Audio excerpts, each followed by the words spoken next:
बच्चों की उम्र 0 से 6 मंथ है तो उनमें जब सर्दी, खांसी, जुकाम हो जाते हैं तो वहाँ पे डॉक्टर के द्वारा कौन कौन सी ड्रॉप दी जाती है, उस ड्रॉप की प्रॉपर डोज क्या होती है, उनकी संपूर्ण जानकारी इस वीडियो में आपको मिलने वाली है। तो यहाँ पे अगर हम सबसे पहले बात करेंगे तो 0 से 6 मंथ के चाइल्ड के बच्चों में जो ड्रॉप दी जाती है उनमें सबसे पहले ड्रॉप होती है एंटीबायोटिक,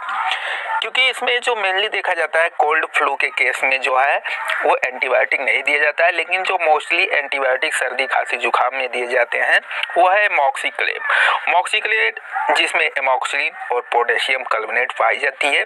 ये ओरल सॉल्यूशन फॉर्म में होती है, यानी पाउडर फॉर्म एंटीबायोटिक रहेगा, प्लस स्टेराइल वाटर रहता है जिसको आपस में मिक्स करके बनाया जाता है। अगर इस मेडिसिन की हम डोज की बात करें कि बच्चों को अगर आपको दी नहीं है तो इसकी डोज कितनी होनी चाहिए, तो यहाँ पे जो इसकी डोज होती है यूजुअली डोज फॉर चिल्ड्रेन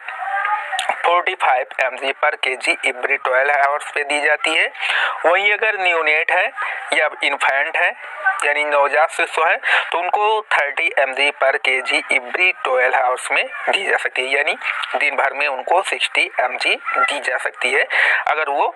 जैसे कि नवजात शिशु हैं, जैसे कि 3 से 1 महीने के बीच में, और अगर उससे ज़्यादा एज की है तो उनको 45 mg पर kg के हिसाब से दी जाती है। हमेशा बच्चों की जो डोज जो निर्धारित की जाती है वो अकॉर्डिंग टू बॉडी वेट या अकॉर्डिंग टू एज के हिसाब से निर्धारित की जाती है।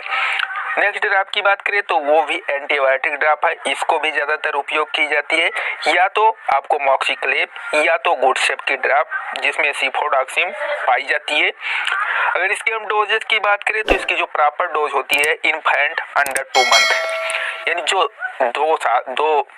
2 महीने से नीचे बच्चे हैं उनको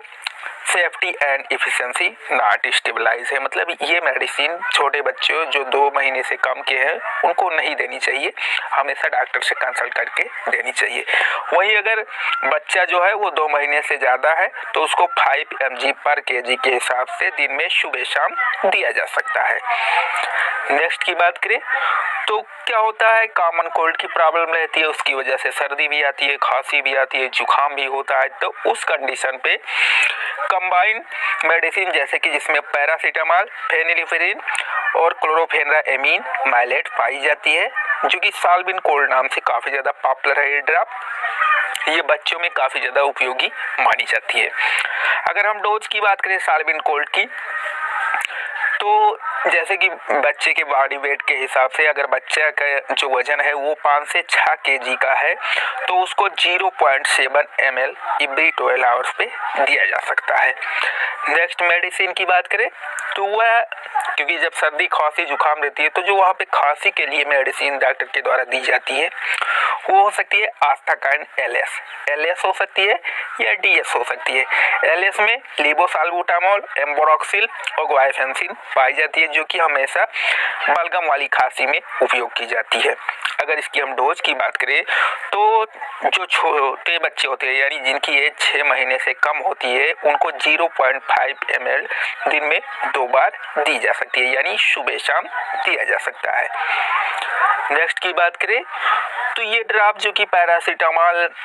T98 नाम से आता है, ये बच्चों में जो है फीवर को कम करने के लिए दिया जाता है, क्योंकि जब सर्दी, खांसी, जुकाम होती है तो बच्चे को फीवर भी होता है, तब उस कंडीशन पे डॉक्टर के द्वारा ये मेडिसिन दी जाती है। अगर इसके हम डोजेज की बात करें तो 15 mg पर kg दिन में 3 से 4 बार दिया जा सकता है। नेक्स्ट की बात करें तो जो बच्चा है अगर ये सारी ड्रॉप आप दे रहे हैं प्लस उसको आप एंटीबायोटिक इंजेक्शन भी साथ साथ दे रहे हैं, बच्चे की हालत में तब भी नहीं सुधार है, तब उसको न्यूबुलाइज किया जाता है, यानी न्यूबुलाइजर दिया जाता है। अब वो न्यूबुलाइजर या तो आस्थालीन का न्यूबुलाइजर होगा, रिसप्सिल आती है, या तो आप बूडाकार्ड दे सकते हैं, या तो आप इप्राजेस्ट आती है, उसको इनहेलर में मिक्स करके बच्चों को दिया जाता है। अब इससे बच्चों को कंप्लीट जो है वो रिलीफ मिल जाता है। आई होप दोस्तों ये जानकारी आप लोगों को बेहद पसंद आई हो। अगर ये जानकारी आप लोगों को पसंद आई हो तो आप हमारे चैनल को फटाफट सब्सक्राइब कर लीजिए। अगर ऐसे वीडियो और चाहिए तो कमेंट करके जरूर बताएं। थैंक यू दोस्तों। अगर आप ये वीडियो देख रहे हैं तो